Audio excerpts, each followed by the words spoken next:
숙제 시험 대비 교재 16페이지, 22페이지 꼭 기억하세요. 알겠죠?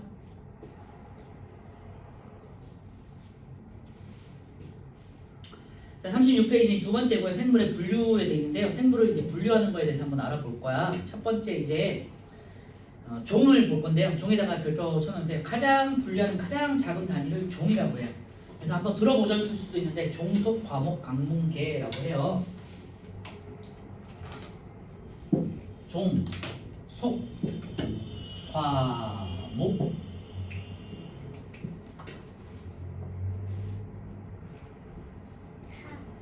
강, 문, 개고요. 네, 네, 생물 분류. 잘 기억해 두세요. 종속, 과목, 강문계, 종속, 과목, 강문계. 몇 번 읽어보면은 금방 익숙해져요. 둘, 셋, 넷, 다, 일곱 개. 여기가 개가 가장 큰 개가 단위가 되겠고요. 일반적으로 우리 고등학교 때까지는 5개를 배워요. 동물계. 작은 거부터 할까? 원핵생물계. 요거 뒤에 가서 바로 뒷장에서 배우니까 그때 볼게요. 이제 세균들 말하는 거고요. 그 다음에 원생생물계. 요거는 이제 단세포 동물들 말하는, 단세포 생물들 말하는 거예요. 뭐 집신벌레니 뭐 이런 애들 있잖아요. 그 다음에 균계, 버섯 같은 애, 버섯 곰팡이 같은 애들. 그 다음에 식물계, 식물 동물은 이제 아니까요. 아실 테니까. 그래서 요 5개가 기본 가장 큰 단위거든요. 걔는 시스템이에요.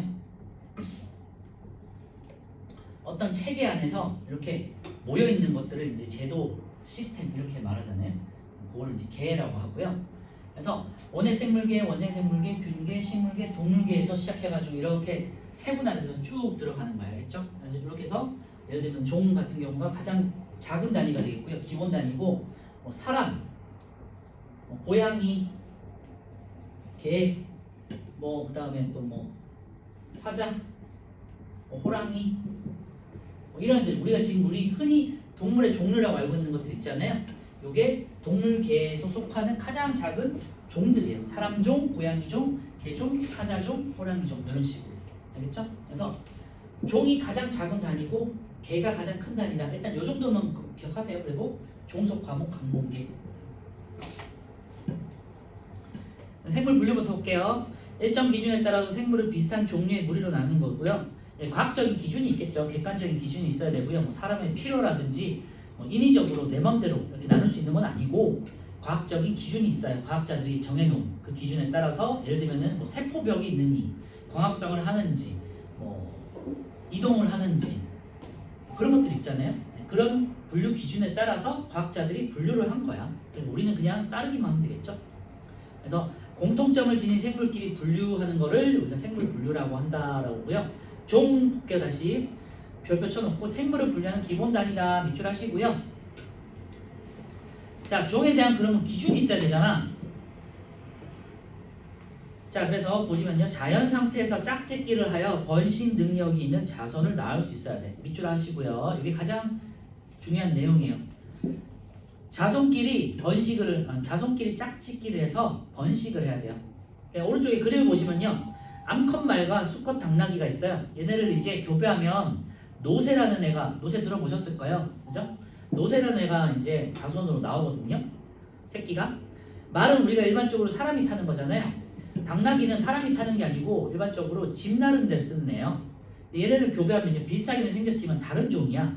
그래서 얘네를 교배하면 자손은 나와. 노새라는. 근데 이 노새는 생식 능력이 없어서 짝짓기가 안 돼요.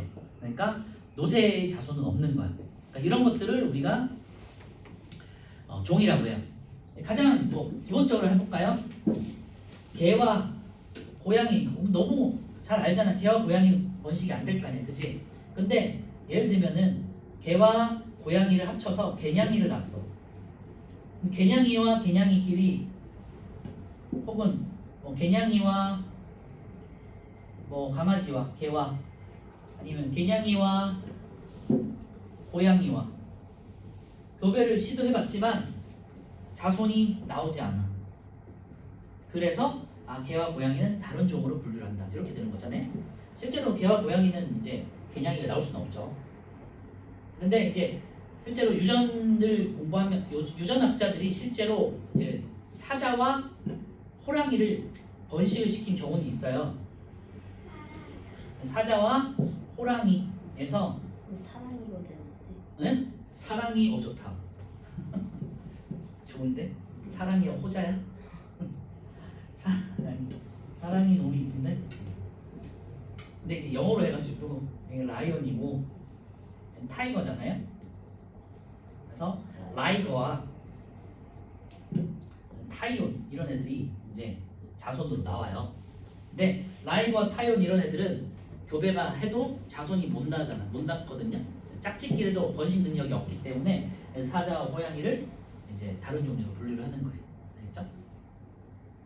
사랑이 좋은데 생각도 못했네.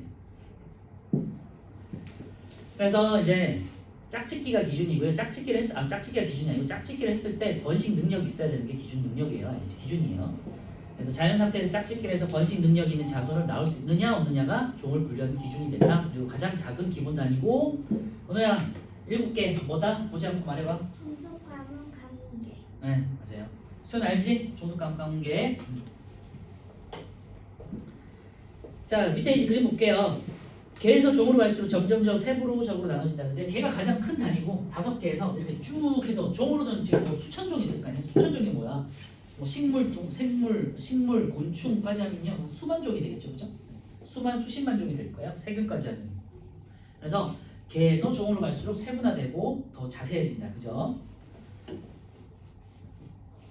그리고요 여기 밑에 그림을 한번 보시면요 이제 실제 동물을 볼게요. 그러면 동물계에서 척삭동물문 있잖아요. 척삭동물문은요 척추를 가지고 있는 동물을 말하는 거야. 일반적으로 우리가 알고 있는 대부분 동물들에 이제 해당되겠죠. 척추가 없는 애들은 대표적인 게 뭐 오징어 같은 애들이에요. 그렇지. 문어, 무척추 동물들 있잖아요. 이런 애들이에요. 곤충들 이런 애들이 이제 척추란 게 없죠. 근데 사람은 요 안에 척추라고 그래가지고 가장 중심이 되는 뼈대가 있잖아요. 그게 척추예요. 그런 척추를 가진 동물들을 척추동물문이라고 해요. 그러니까 여러 다양한 동물들이 많이 모여 있겠죠, 그죠? 그 다음에 포유강대 있죠. 포유강은 젖먹이 하는 동물들을 말하는 거예요. 일반적으로 뭐 우리 포유를 생각하시면 되겠죠. 그 다음에 식육문이 있죠. 식육목. 그러니까 초식 동물을 말고 이제 식육을 하는 육식을 하는 동물들을 말하는 거고요. 그러니까 뭐 사자, 호랑이, 뭐 또 뭐 있을까? 생각이 안 나. 하여튼 등등등 많잖아요. 그리고 그 안에 이제 고양이과가 있어요. 고양이들만 보시면요, 식육, 포유강, 그 다음에 식육목. 당연히 이런 것들을 외우는 건 아니에요. 여러분들한테 다 주어지고 그냥 종속과학방문계에서 순서 찾아라 이런 거니까 알겠지? 외울 필요는 없어. 고양이만 보자. 고양이만 지금은. 자, 고양이종, 고양이 친척 중에 하나 또 사자가 있죠. 그리고 뭐 삭 이런 애들 있잖아요. 그래서 식육목 다음에 이번에는 고양이과가 있어요. 그래서 이렇게 고양이, 사자, 삭 이런 애들은요 기본적으로 다 친척인 거야. 알겠지? 유형관계라고 해가지고 조금만 더 조상으로 가면은 같은 조상을 띠고 있는 거예요. 같은 조상인 거죠. 그리고 고양이과에 보시면요, 고양이과가 있고 그 다음에 고양이 속이 있네요. 고양이과, 고양이 속. 그러니까 고양이, 사자, 삭 이런 애들은요 전부 고양이까지는 똑같아, 그렇지? 여기까지가 공통 조상을 띠고 있는 거예요. 공통 조상이 여기서 이제 갈라지기 시작한다. 여기까지가 공통 조상이죠, 죄송해요. 고양이 속까지가 공통 조상이죠. 여기서부터 이렇게 갈라지기 시작한 거지. 그러니까 굉장히 가까운 편인 거죠. 얘네들은 고양이와 사자가 생각보다 생김새는 다르지만 친척 관계가 굉장히 가까운 거죠. 근데 만약에 여기 목에서 분리가 됐다. 여기서부터 이렇게 예를 들면요, 사람은 영장목이거든요. 여기서부터 고양이하고 갈라지는 거잖아요, 그지? 그러니까 굉장히 고양이와 사람은 친척 관계가 굉장히 먼 거죠. 그죠? 조상이 굉장히 멀리 떨어져 있던 거죠.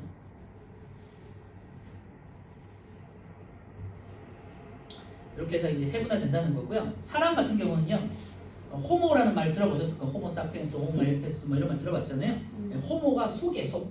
그래서 이 고양이 지워볼게요. 사피엔스 똑똑하다는 거였다는 것 같아요. 지능을 가진 네. 인간이라는 뜻이잖아요. 호모 속이에요. 호모 속. 호모가 HOMO. 그래서 이제 인류의 조상이 되는 거를 이제 호모라고 해요. 호모 속에 있는 사피엔스 종. 그래서 옛날에 인류의 조상들이 굉장히 다양한 종들이 많았다고 해요. 사피엔스 종, 뭐 에렉투스 종, 뭐 많잖아요. 굉장히 많았거든요. 이름들이 다 이상하니까 잘 모르지. 못 외우지만요. 뭐 에렉투스 종. 에렉투스는요 직립보행 인간들을 말하는 거예요. 그리고 사피엔스는 그 중에서도 도구를 사용한 사람들 사피엔스 종이라고. 오스트랄로피테쿠스는 네, 오스트랄로피테쿠스는 얘네들보다 더 조상이 되는 영장류의 이제 조상이 되는 거고 거기서 이제 분류가 되는 거예요. 그러니까 좀 달라요. 여튼. 그래서 호모자가 붙는 거 있잖아요. 호모 사피엔스, 호모 에렉투스 굉장히 많거든요. 여튼 많잖아. 그 중에서 이 사피엔스 종들이 에렉투스 종이라는 다른 종들하고 싸워가지고 이겨가지고 살아남은 게 지금 현생 인류인 거예요. 됐죠?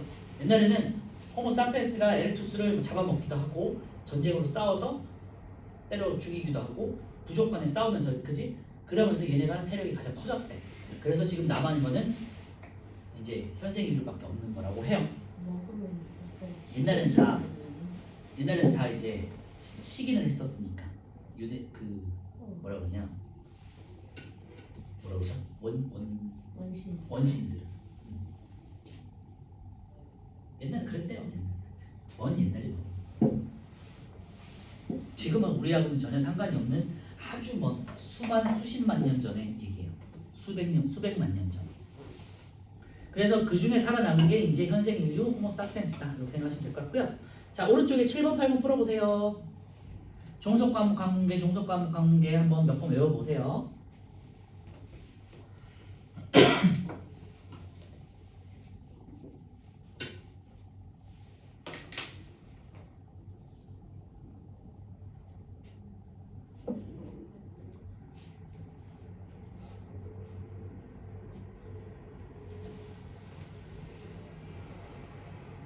종속 과목 강문계 이렇게 써보시면 되겠고요. 네, 오른쪽에 이제 지금 포함관계를 보셔도 아시겠지만 F가 가장 큰 개가 되겠고 A가 속이 되겠고 종이 가장 작은 기본 단위예요. 자 8번은요. 하나의 목에는 여러 개의 속이 있다? 네, 속이 더 작은 단위니까 그죠? 5가 되겠고요. 분류 단계에서 가장 큰 단위는 종이 아니라 이제 개가 되겠고요. X 같은 문에 속하는 문은 이제 두 번째네요. 네, 문에 속하는 생물은 모두 같은 강에 속한다? 아니죠. 같은 강에 속하면 같은 문에 속한다. 바꿔야겠죠. 그치? 문이 더 큰 단위니까. X. 개에서 종으로 갈수록 점점 더 세부적으로 구체적이 되는 거죠. 자세히. 그리고 그러니까 5가 되겠죠. O, X, X, O.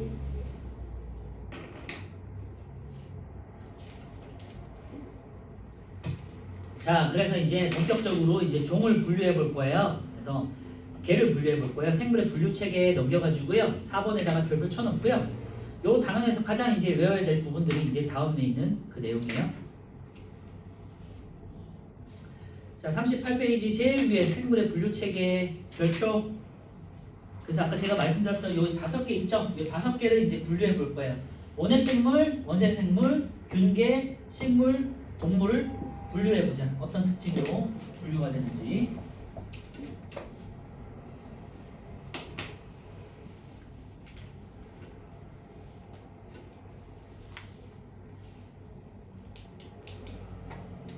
특징 한두 개 정도는 꼭 기억하셔야 되고요.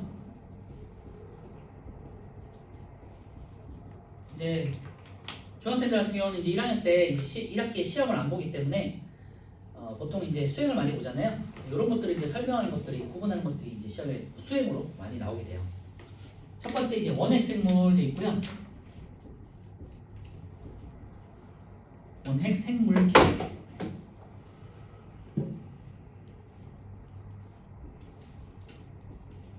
그리고 원생생물계.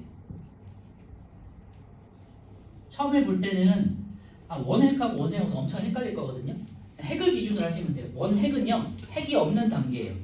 그리고 나머지는 다 핵이 있는 거예요. 그래서 원핵이라고 해요. 원생은요 생물의 원시적인 단계예요. 핵은 있지만 생명체로서는 원시적인 단계. 그래서 단세포 동물이 들어가는 거예요. 그리고 균계, 여기는 곰팡이고요. 식물계, 그리고 동물계. 이제 생물의 진화 순서라고 생각하시면 되고요. 세균들이 처음에 태초에 생겨났고 그 다음에 이제 단세포 동물로 진화하고 단세포 생물로 진화하고 그 다음에 곰팡이들도 나오고 식물 동식물들로 이제 진화하게 되는 거다라고 생각하시면 되고요. 처음부터 이제 볼게요. 원핵 생물계 옆에 보시면요 세포에 핵이 없다 돼 있잖아요. 그래서 이 기준은요 가장 첫 번째 나눈 기준이 생겨요. 원핵과 나머지를 가르는 기준은 핵이에요. 근데 그건 세포가 아닌 거 아니에요? 세포인데 핵이 없는 거예요. 다른 거야. 아 근데 세포는 핵이 없으면 세포일 수 있어요. 우리가 배우는 세포는 그냥 일반적인 기준에 따라서 배우는 거고 얘는 예외라고 생각하시면 돼요. 핵이 없고 핵이 있는 애들이에요. 그래서 원핵을요 핵이 없는 애들을 원시핵이다 해서 핵이 없다라는 표현을 쓰고요. 그 다음에 핵이 있는 애들은요 진핵생물이라고 해요. 진짜 핵이 있는 애들. 자 그렇다고 해서 원핵 생물이 유전 물질이 없는 건 아니에요. 유전 물질이 어떻게 돼 있냐면 그냥 이렇게 세포 안에 이렇게 그냥 실처럼 이렇게 풀어져 있는 거예요. 그런데 원생 생물부터 이제 진핵 생물들은요 세포 안에 이렇게 핵이라는 게 생겨가지고 유전 물질을 이렇게 가둔 거죠. 그죠? 이런 차이예요. 그리고 핵이 있다 없다는요 핵막이 있다 없다라고 생각하시면 돼요. 그래서 핵이라는 공간 안에 유전 물질을 가두면은 진핵 생물, 그리고 핵막이 없어서 그냥 풀어져 있는 상태가 원핵 생물이에요. 그래서 원시 핵이다 해서 원핵, 진짜 핵이 있어서 진핵 이렇게 생각하시는 거예요. 그래서 첫 번째 분류는 핵의 유무예요. 핵이 없는 애들은 원핵, 나머지 애들은 핵이 다 있어. 자 이제 하나씩 한두 개씩 이제 정리해 볼게요. 그래서 원핵 생물계 옆에 세포에 핵이 없고요. 몸이 한 개 세포로 돼 있잖아요. 그래서 일반적으로 대부분 단세포죠. 거의 단세포죠. 그리고 얘네는요 뭐냐면 세균이에요. 세균. 무슨 균자 붙는 애들이지. 대장균, 무슨 균, 뭐 결핵균, 뭐 그런 균들 있잖아. 이 세균들이 원핵 생물이에요. 자 그래서 몸이 한 개의 세포 여기다가 밑줄하세요. 이게 이제 단세포라는 뜻이에요. 우리 사람을 비롯해서 대부분의 생물들은요 세포가 모여서 많이 있는 거잖아요. 세포가 분열해가지고 굉장히 많은 세포들로 이루어져 있잖아요. 근데 원핵하고 원생 같은 경우는요 단세포 생물들이에요. 물론 이제 원생은 다세포이기도 해요. 그 다음에 이제 원시 세포이기 때문에 세포벽이 있어요. 이게 굉장히 중요해요. 나중에 세포벽이 있고 없고가 또 다른 기준이 될 수 있거든요. 세포벽이라고만 쓸게요. 그리고 그래서 두 번째 세포벽에다가 밑줄에 넣으세요. 당연히 이제 세균이기 때문에 일반적으로 광합성을 하지 않죠. 태초에 태어났을 때 무슨 바로 광합성을 하진 않았을 거 아니에요, 그죠? 그런데 이 세균들 중에서 광합성을 하는 세균이 나타나기 시작한 거예요. 그러니까 식물의 조상이 나타나기 시작한 거죠. 그래서 일반적으로는 세균들이에요. 균자 붙는 애들이고 우리가 공부해야 될 거는 이 원핵 생물 중에서는 광합성하는 세균이 나타났어. 그게 이제 염주말이라든지 남세균이라든지 사이아노박테리아 이런 것들이거든요. 사이아노박테리아 그리고 요네 두 개. 그래서 얘를 보시면요 대장균, 폐렴균, 충치균, 젖산균 뭐 여러분들 친한 애들이잖아. 대장균, 충치균, 젖산균 뭐 이런 애들 그지? 친하잖아요. 친하면 안 되는 애들이죠. 네, 네? 유산균도 얘 세균이에요. 몸에 좋은 세균이죠, 근데 유익한 균이죠. 여튼 이런 세균들은요 일반적으로 균자가 붙잖아. 그래서 원핵 생물계에 들어가고요. 그 중에서 제일 밑에 보시면 포도말 있죠. 포도말, 염주말 있죠. 염주말이 이제 남세균 같은 애들인데 남세균도 옆에다 써놓으세요. 이런 애들이 이제 광합성하는 애들이에요. 광합성의 조상님들이에요. 바닷속에 살던 세균들 중에서 대기 중에 있는 이산화탄소를 가지고 그리고 주변에 있는 물을 가지고 광합성을 하게 돼요. 스스로 양분을 만들어내게 됐어. 그게 광합성의 시초가 돼 있고요. 지구가 태초에는 지금은 산소가 많잖아요. 질소와 산소로 돼 있잖아. 근데 옛날에는 원시 지구는 이산화탄소로 돼 있었어요. 그러니까 주변에 이산화탄소가 많으니까 그걸 가지고 먹이를 삼은 거잖아요, 그렇지? 그걸 가지고 영양소를 만들어내요. 네. 선생님, 코로나 바이러스는 그럼 뭐예요? 바이러스는 생물에 안 들어가요. 그래서 안 배워요. 그건 뭐예요? 그건 생물도 아니고 무생물도 아닌 거를 나중에 이제 고등학교 가서 배워요. 지금 배우자. 저 생물은 아니에요. 이상한 놈이에요. 외계인 같은 거라고 생각하시면 돼요. 그래서 얘네를 꼭 기억하세요. 염주말, 남세균 같은 광합성을 하는 생물들이 나타나요. 광합성 생물. 얘네를 기억해야 돼. 자, 그래서 다시 정리하면요. 원핵 생물은요. 단세포고요. 100% 단세포고요. 그 다음에 세포벽이 있어. 이 정도만 기억하면 돼요. 이제 넘어갈게요. 원생 생물. 얘네는요. 미생물을 말해요. 미생물, 작은 세포들 말하는 거고요.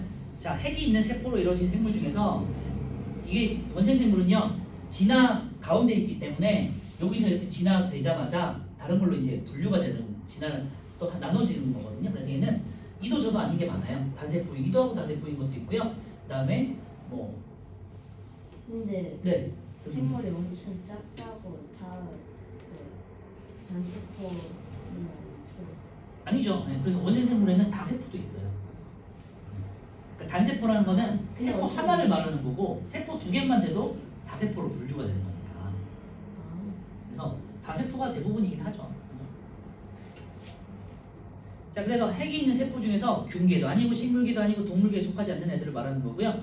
자, 밑에 그냥 밑줄만 보세요. 대부분 단세포지만 다세포도 있어요. 그래서 그냥 얘는 이도 저도 아니야. 그러니까 단세포도 있고 다세포도 있는 그냥 중간 단계라고만 기억하시면 돼요. 그리고 이제 세포가 모여가지고 나중에 이제 조직이 되고 기관이 되는 거였잖아. 기관의 발달 여부가 어느 정도 진화가 됐다는 소리거든요. 그래서 균계, 식물계, 동물계는 기관이라는 게 발달해요. 근데 얘는 기관이 아직은 없어. 기관이 없어요. 이 정도만 하면 되고요. 보통 이제 미생물들이 들어가요. 그래서 뭐 단세포의 대표적인 게 집신벌레, 아메바 이런 거 들어봤잖아. 아메바, 집신벌레, 유블레나 뭐 현미경으로 관찰해 보신 친구들도 있을 거고요. 최소한 들어는 봤을 거 아니에요. 과학책이나 뭐 영상 같은 거 보시면서 그죠? 아메바 얘기는 많이 들어봤죠. 그래서 세포 하나가 이렇게 생긴 애가 이렇게 꿈틀꿈틀 끓는데 그냥 기어 다니는 애가 있어요. 아메바 같은 애들. 단세포 생물인데 이제 이동을 해요 이렇게. 근데 단세포이면 어떻게 이동을 할 수 있어요? 그 옆에 털 같은 게 달린 애들도 있고요. 그 뭐라 그러냐 이게 꿈틀꿈틀하면서 꿈틀이 그 니네 좋아하는 그 이렇게 끈적끈적한 그거 뭐냐 그 리리스 그 이름 뭐라 그러지? 슬라임. 슬라임을 딱 던져놓고 걔가 이렇게 그냥 꿈틀꿈틀 이렇게 꿈틀꿈틀 이렇게 간다고 생각하시면 돼요. 네, 그렇게 이제 움직이는 건 나중에 이제 대학교 가시면은 얘네가 움직이는. 네? 징그럽고 자식은 없어. 현미경을 봐도 요만하기 때문에 뭐 그 정도의 느낌도 없어요. 그냥 요렇게 생겼어. 징그러운 게 아니라 요렇게 생겼어. 쌀알처럼 생긴 애가 이렇게 그냥 이동한다고 생각하시면 되니까 뭐 징그럽고 이런 것도 아니야. 징그럽다는 건 뭔가가 자세히 보여야 좀 징그럽잖아. 그래서 단세포는요 집신벌레, 아메바 이런 것들이 있고요. 집신벌레는 옆에 이제 다리처럼 이렇게 있어 이렇게. 그러니까 그래서 집신처럼 보여서 그런 거고요. 그 다음에 다세포는 이게 중요해요. 그래서 뭐 단세포 동물이 있지만요. 다세포 중에서 여기 미역, 여러분들이 먹는 미역 있죠? 김, 다시마. 얘네가 식물이 아니야. 원생생물이야. 알겠죠? 미생물로 분류가 돼. 그래서 얘를 잘 기억해야 돼요. 얘 조류죠, 조류. 그래서 미역, 김, 다시마 이런 애들은요 광합성을 하거든요. 그리고 바다에 얘네가 왜 이제 식물로 분류가 안 되냐면 얘네가 뿌리가 없어요. 그리고 뭐 꽃이 있다든지 여러 가지 기관이 발달해 있지 않잖아. 그냥 김이나 미역이 어떻게 생긴지 알잖아. 그냥 이렇게 미역 같은 경우는 그냥 이렇게 그냥 이런 애들이 그냥 바닷가에 떠서 다니는 거잖아요. 그죠? 김도요. 우리가 먹는 김은 이렇게 네모나게 생기긴 했지만 이거는 김 하나하나들을 이렇게 흩어져 있는 것들을 모아서 이렇게 붙여놓은 게 김인 거잖아. 그죠? 그래서 그냥 바다에 떠다니는 애들이에요. 그냥 일반적으로. 그래서 미역 같은 경우는 김 같은 경우는 그냥 그거를 어떤 데다가 양식을 해가지고 붙여가지고 한 대 모아가지고 지금 네모난 김처럼 만드는 거고 사람들이 네모나게 생기지 않았죠. 미역, 김, 다시마 이런 애들은 그냥 바다에 떠다니는 조류. 이런 애들이 광합성의 조상님이에요. 됐죠? 그냥 김에 있는 소금 넣는 거예요. 아니 그거는 우리 사람들이 맛있게 먹으려고 소금 친 거지. 네, 그래서 뭐 원액이나 원생생물은요 특별히 외울 게 없기 때문에 이 광합성하는 애들을 기억해 주시면 돼요. 원액은요 영주말 남세균처럼 세균들 중에서 광합성하는 애들이 있었고 이름이 조금 어렵죠. 남세균은 남색이라서 그런 거야. 원생생물은요 단세포, 다세포 둘 다 있고 기관이 발달했지 안 했으니까 외울 게 없잖아. 그래서 얘네를 외우시는 거예요. 미역김, 다시마 알겠죠? 남색인도 진짜 그냥 남색이어가지고. 뭐라고요? 남색인도 진짜 그냥 남색이어가지고 부르는 거예요. 예. 아, 홍세균이라고 있는데 홍세균은 빨갛게 생겨서 그러니까 얘네는 왜냐면 다른 게 관찰할 게 없잖아요. 근데 색깔은 좀 다르거든. 자, 그 다음에 이제 여기서부터 중요하죠. 이제 균계부터 식물계, 동물계는요. 균계는요. 얘는 균계는 외울 게 많아요. 버섯이나 곰팡이를 생각하시면 돼요. 운동성이 없고 광합성을 하지 않아요. 당연히 이제 식물처럼 이제 버섯 생각해 보는데 이제 운동 안 하지 않잖아. 한 군데 이제 박혀 있죠. 그래서 운동성 이동을 하지 않아요. 운동성 X. 근데 집신벌레처럼 하는 것은 움직이는 것도 운동이에요? 그런 건 이제 움직임이 있는 거죠. 아, 그런 거. 근데 그런 걸로 이제 그러니까 그 특징 그 확실하게 나눠지는 거는 이제 지분할 수 있지만 예를 들면은 운동성의 여부를 가지고 집신벌레와 동물을 분류하라 이렇게 묻진 않을 거야. 동물과 식물을 분류하든지 동물과 균계를 분류하든지 그죠? 확실한 기준으로 물어볼 거니까 그런 건 걱정 안 하셔도 돼요.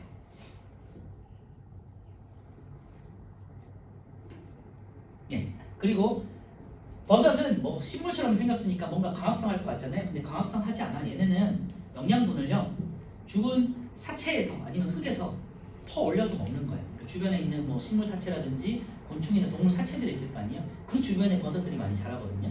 그래서 사체에 있는 영양분을 주로 흡수해서 먹고 사는 거예요. 그래서 광합성을 하지 않아요. 그래서 얘네는 밝은 곳에 살지 않고 어두침침한 곳에서 습기 있는 데서 살잖아요. 그렇지? 그래서 균계와 식물계의 차이는요. 운동성이 없다는 것은 공통점이지만 광합성을 하지 않는다는 것은 차이가 되는 거예요. 아시겠죠? 반대로 식물은 운동성은 없지만 광합성이라는 굉장히 중요한 걸 하잖아요. 그죠? 그래서 이 광합성이 굉장히 다른 식물과 다른 거를 분류하는 기준이 돼요. 일단 균계 보시면요. 두 번째는요. 버섯이 그 과학성도 할 수 있는데 그 움직일 수 있는 동물도 발견되잖아요. 발견됐죠. 그러니까 그런 예외까지 하면은 이렇게 분류가 안 되죠. 그래서 우리는 그냥 일반적으로 대학교까지는요 기본적으로 그냥 이런 분류에 따라서 대학교에는 6개로 분류하거든요. 그래서 고세균이라고 또 다른 게 있어. 세균 말고 그렇게 해서 6개를 배우고 그렇게 이제 희귀하게 발견되는 애들은 분류 단계에 넣지 않아요. 그냥 광합성은 하지만 일반적으로 그런 애들은 동물의 분류를 하는 거죠. 예외가 됩니다. 진화 때문에 그렇게 된 거니까. 두 번째, 버섯이나 곰팡이는요. 혹시 곰팡이를 이제 관찰해 보신 그 현미경으로 관찰해 본 친구가 있는지 모르겠는데요. 해봤는데. 해봤어요? 징그럽게 그건 좀 징그럽게 생겼잖아. 보면 이렇게 실처럼 이렇게 뭔가가 있어, 그죠?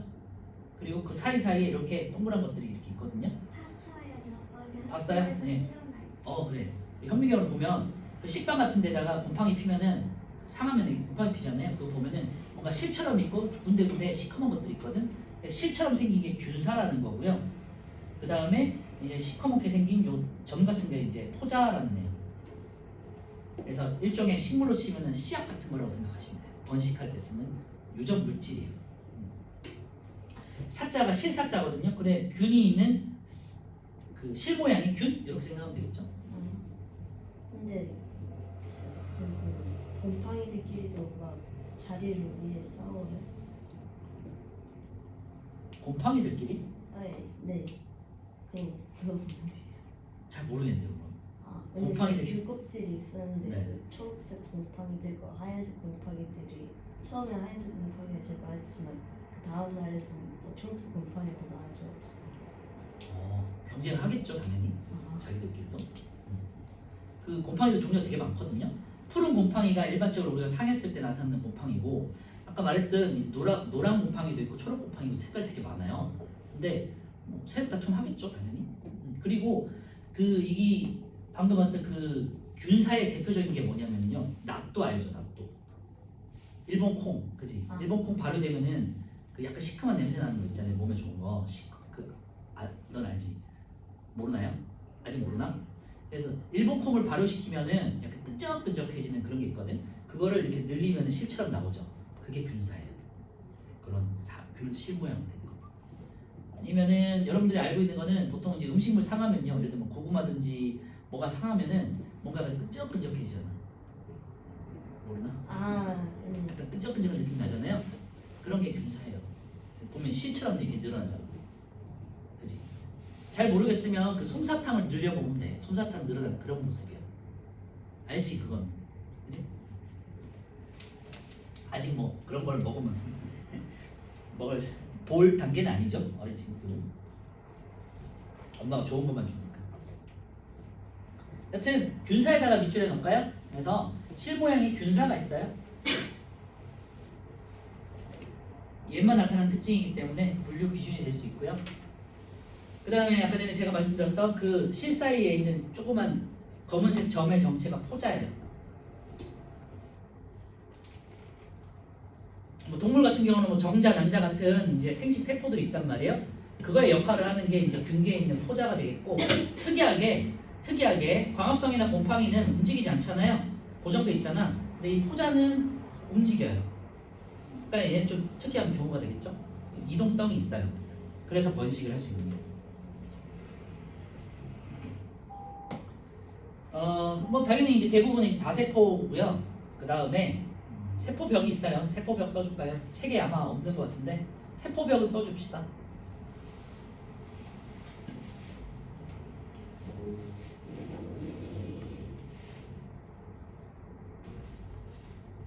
그리고 세 번째는요, 아까 제가 말씀드렸지만 영양분을 얘는 광합성을 하지 않기 때문에 죽은 사체로부터 영양분을 얻게 돼요.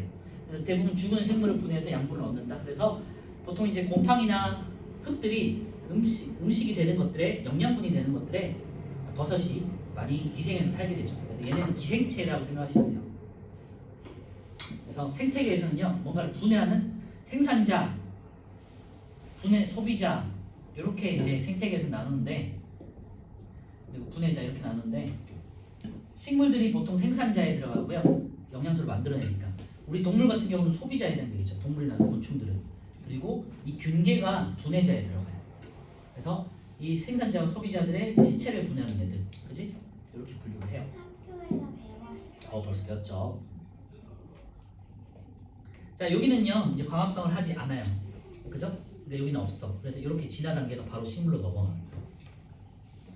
예를 보시면요, 느타리 버섯, 표고버섯 같은 여러분들이 별로 안 좋아하는 버섯들이 있고, 그 다음에 곰팡이 종류도 되게 많아요. 누룩곰팡이, 푸른곰팡이, 뿌리곰팡이 뭐 등등등 많고요. 누룩곰팡이를 이용해가지고 이제 막걸리를 만들게 되고요. 효소 같은 걸 이용해가지고 여러 가지 뭐 음식물 장 같은 거 있죠. 발효시켜서 만드는 장 같은 거 만들게 돼요. 김치라든지 또 뭐 유산균 음료들, 간장, 된장 그런 것들 있지. 발효식품에 보통 이제 이런 이제 효모 같은 것들이 살기도 하고, 그 다음에 유산균 같은 것도 살고 그러죠.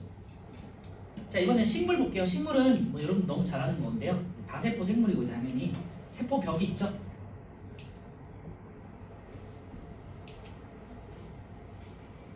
그리고 광합성을 하죠. 그래서 세포벽과 광합성에다가 밑줄에 놓으시면 될 것 같고요. 광합성을 하는 건 염록체가 있기 때문이고, 그 다음에 기관이 발달해 있죠. 보통은요, 식물, 균계, 식물계, 동물계에서 균계는 기관이 애매하게 발달해 있고, 식물계, 동물계는 기관이 확실하게 발달해 있죠. 동물의 기관은 아까 제가 말씀드렸던 여러 가지 장기 기관들 생각하시면 될 것 같고, 식물계에는 뿌리, 줄기, 잎 이런 것들이, 꽃, 잎, 줄기, 우리가 알고 있는 그 이름들이 기관에 해당되겠어요.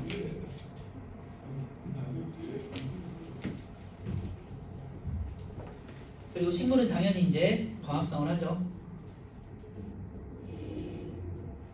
그래서 분류의 특징들 뭐 중요하게 잘 기억하시겠지만 어떻게 보면은 광합성 생물들이 더 중요할 수 있어요. 원해에서는 염주말과 남세균이 세균 그 광합성 생물의 조상이 돼요. 좀 어렵기 때문에 잘 기억하시고, 그 다음에 원생 생물에서는 조류들, 미역김, 다시마 얘네가 이제 미생물이지만 그리고 식물은 아니지만 광합성을 하고요. 그 다음에 이제 식물로 넘어와가지고, 그래서 미역김, 다시마 이런 애들이 식물로 미역김, 다시마 이런 조류들 중에서 어떤 특정한 애가 이제 바다로 이제 올라와가지고 뿌리를 받고 진화한 게 식물이 됐다. 이렇게 생각하시면 되겠죠. 그리고 동물은요, 당연히 운동성이 있죠. 동물은 특별히 뭐 메모할 필요는 없을까요? 나 자체를 생각해 보면 되잖아요. 우리 동물들 너무 잘 아실 테니까. 당연히 세포벽이 있고요. 광합성 X라고 써놓을게요. 그 다음에 세포벽이 없죠? 없죠. 네, 없다고. 그리고 당연히 기관 발달이 있고요. 그래서 식물하고 동물을 나누는 기준 중에 큰 기준이 광합성 여부와 그 다음에 세포벽이 있는지 없는지가 될 거예요. 우리 앞에서도 했죠? 그 다음에 뭐 책엔 없지만 요거 하나만 더 기억하면요. 생식세포, 제가 아까 말씀드린 정자 난자라는 생식세포로 번식을 해요.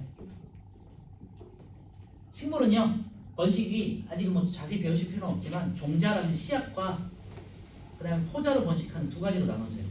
종자 같은 경우는 일반적으로 여러분들 알고 있는 씨앗 번식하는 것도 씨를 가지고 있는 애들. 포자 번식은 고사리 같은 애들 있죠. 고사리 이낀 애들. 그러면은 고사리 이낀 애들은 어디서 진화했다? 뭐 균계하고 식물의 중간 단계에 있다. 이렇게 생각할 수 있겠죠. 그죠? 예. 식물의 이제 예를 보시면요.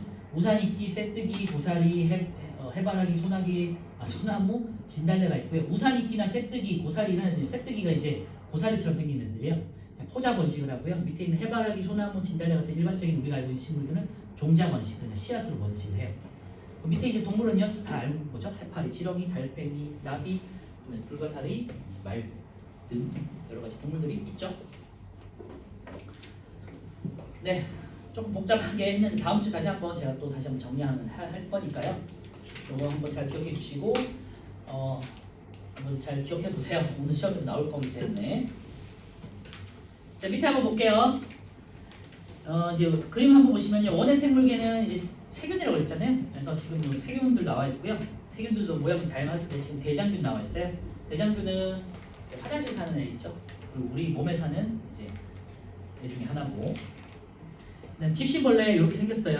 이제 길쭉하게 생겼고 이제 기어 꿈틀꿈틀 기어가요. 그다음에 균계는요. 이게 버섯들 나와 있고요. 식물 그리고 동물 이렇게 볼 수 있죠.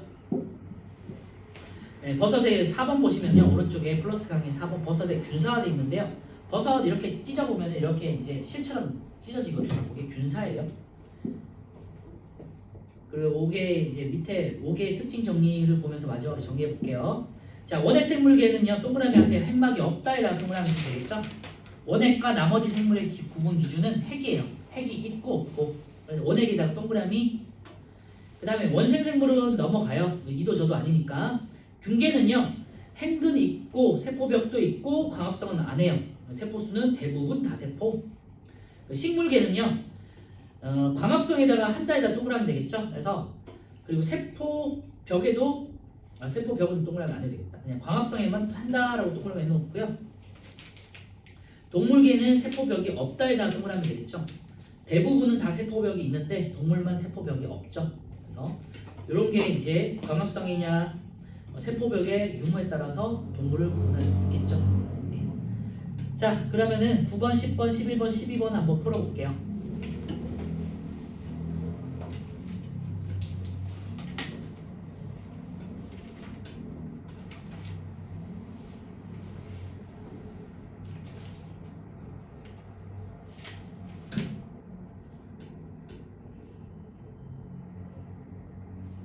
혹시 뭐 먼저 푼 친구들은 뒤에 44페이지에 있는 9번부터 문제를 한번 풀어보고 계시면 될 것 같아요.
다시 말씀드리지만 1학기에 시험을 안 보기 때문에 이걸 가지고 시험을 보진 않아요. 근데 이제 수행해서 뭐 외워서 쓰는 거 있잖아요.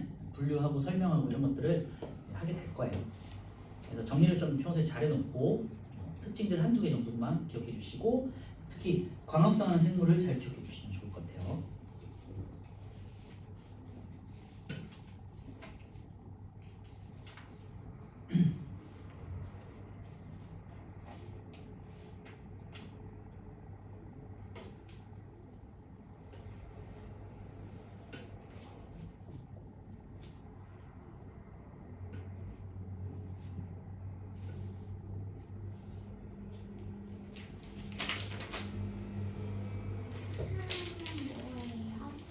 조금 기다려도 되고요. 아니면은 그 뒤에 있는 44페이지 9번부터 문제를 풀고 있어도 되고요. 또 시험 봐요? 네, 끝날 때 됐어요. 한 5분 남았다.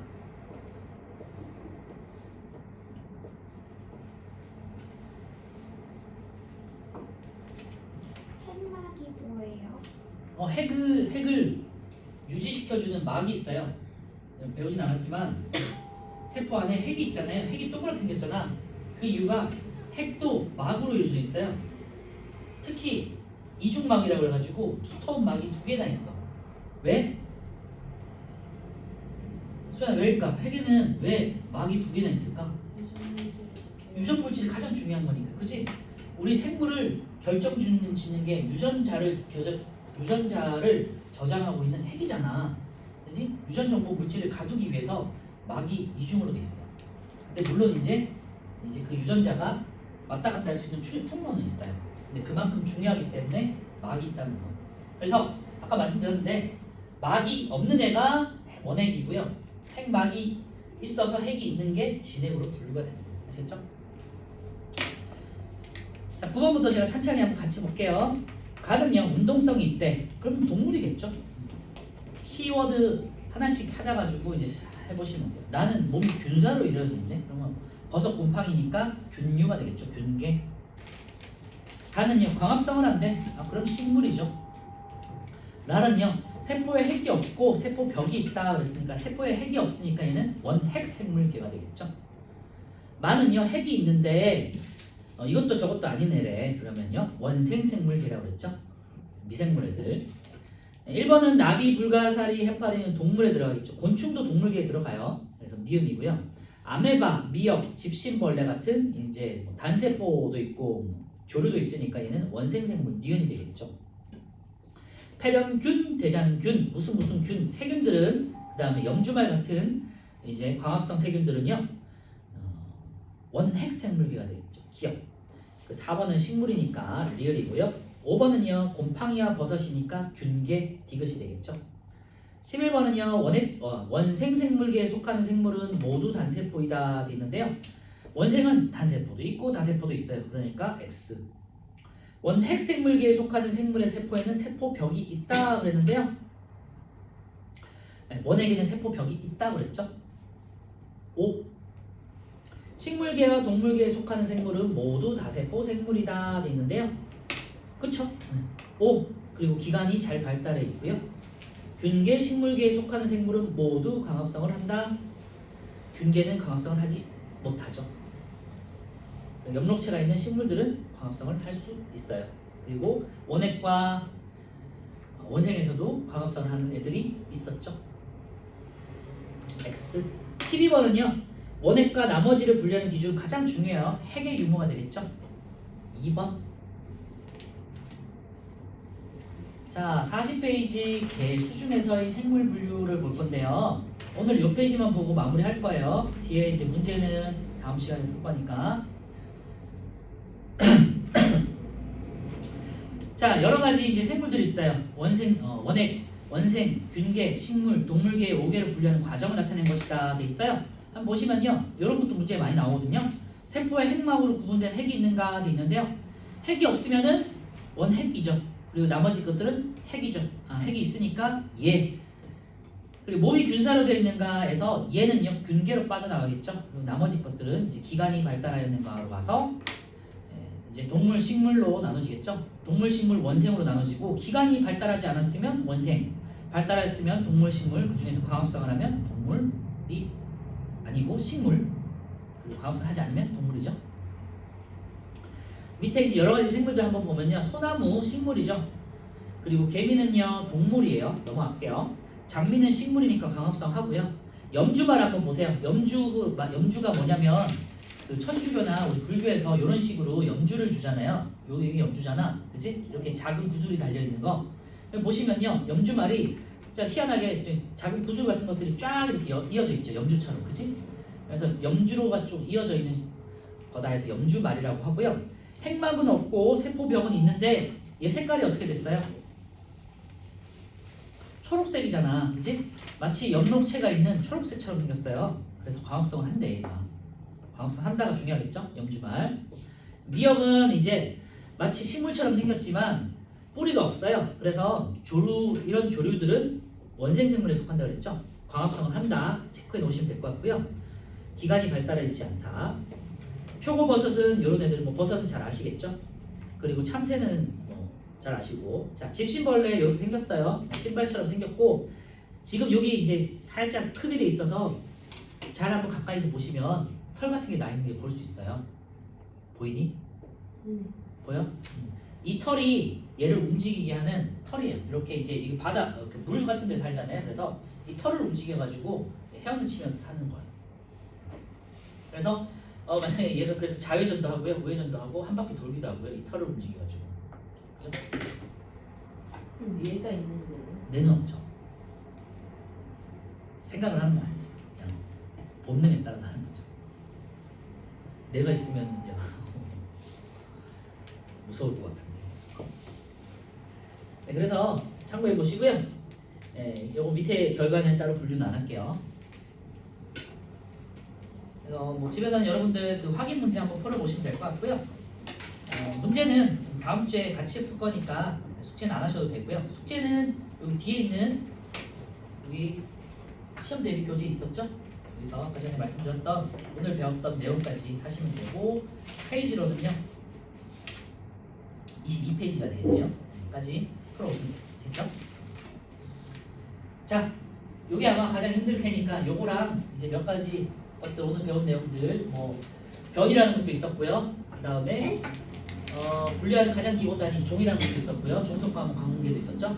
그리고 종의 기본 단위는요, 종을 분류하는 기준은 짝짓기에서 거식 능력 있는 자손을 생산하느냐였죠. 그런 것도 있었고요. 이게 가장 외울 게 많으니까 개 분류 같은 것들 한번 보시면서 한 2분, 3분 정도 시간 드릴 테니까 한번 공부해 보세요.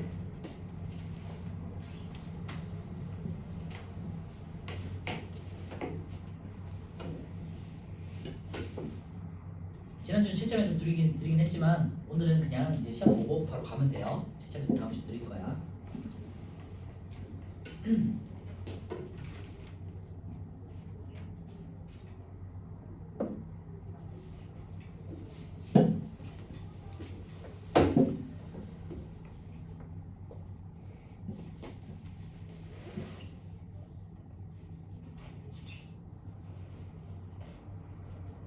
원핵, 원생 헷갈리지 마시고요. 핵의 유무에 따라서 핵이 없어서 원핵, 원시핵, 그 진짜 핵이 있어서 진핵으로 분류되고 얘는 나머지 것들. 됐죠? 그래서 원핵, 원생. 원핵 애들은 이제 세균이 들어가고 원생 애들은 미생물 조류. 그 다음에 나머지 것들은 알죠? 균계는 곰팡이.